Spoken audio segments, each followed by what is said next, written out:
రామయ్యది ఊరి చివర ఉన్న చిన్న ఇల్లు. భార్య సీతమ్మ, కూతురు లతతో కలిసి ప్రశాంతంగా జీవించేవాడు.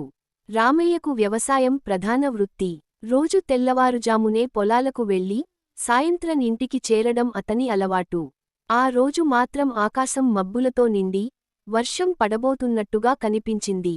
సాయంత్రం కాస్త ముందుగానే రామయ్య ఇంటికి చేరాడు. సీతమ్మ వంటగదిలో అన్నం వండుతూ ఉండగా లత పుస్తకం చదువుకుంటోంది. అంతా సవ్యంగానే ఉంది అనుకున్న సమయంలో బయట గట్టిగా తలుపు తట్టిన శబ్దం వినిపించింది.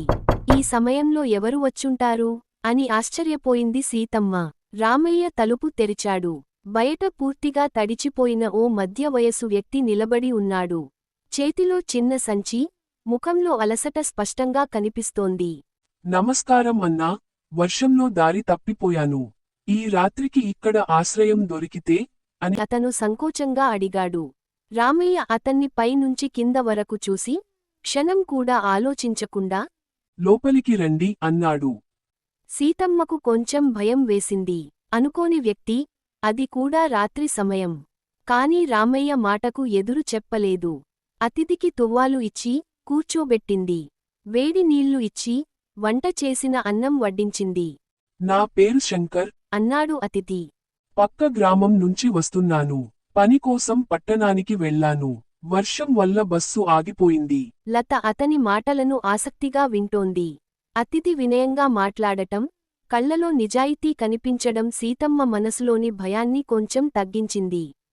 భోజనం తర్వాత శంకర్ తన సంచి తెరిచి ఒక చిన్న పుస్తకాన్ని బయటకు తీశాడు. ఇది నా డైరీ. జీవితంలో నేర్చుకున్న పాఠాలు ఇందులో రాసుకున్నాను అన్నాడు. రామయ్యకు ఆసక్తి కలిగింది. పుస్తకం రాయడం గొప్ప విషయానికి కదా అన్నాడు. శంకర్ నవ్వుతూ, గొప్ప కాదు అన్నా, తప్పుల నుంచి నేర్చుకున్న అనుభవాలే అన్నాడు. ఆ రాత్రి ముగ్గురూ అతిథితో కలిసి మాట్లాడుకుంటూ కూర్చున్నారు. శంకర్ తన జీవితంలో ఎదురైన కష్టాలు, నిజాయితీ వల్ల పొందిన సంతృప్తి గురించి చెప్పాడు. అతని మాటలు లత మనసులో బాగా ముద్రపడ్డాయి. ఉదయం వర్షం తగ్గింది. శంకర్ బయలుదేరే సమయం వచ్చింది. వెళ్లే ముందు రామయ్య చేతిని పట్టుకుని, మీరు నన్ను నమ్మి ఆశ్రయం ఇచ్చారు.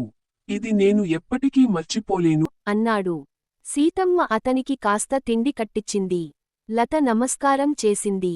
శంకర్ వెళ్ళిపోయిన తర్వాత రామయ్య నెమ్మదిగా అన్నాడు, మనకు వచ్చిన ఈ అనుకోని అతిథి మనకు ఒక మంచి పాఠం నేర్పాడు. మనిషిని డబ్బుతో కాదు, మనసుతో చూడాలి. సీతమ్మ అంగీకరించింది. లత మాత్రం తన పుస్తకంలో ఒక వాక్యం రాసుకుంది. అనుకోని అతిథి కొన్నిసార్లు జీవితానికి కొత్త దారిని చూపిస్తాడు. ఆ రోజు నుంచి ఆ చిన్న ఇల్లు మరింత ఆత్మీయతతో నిండిపోయింది.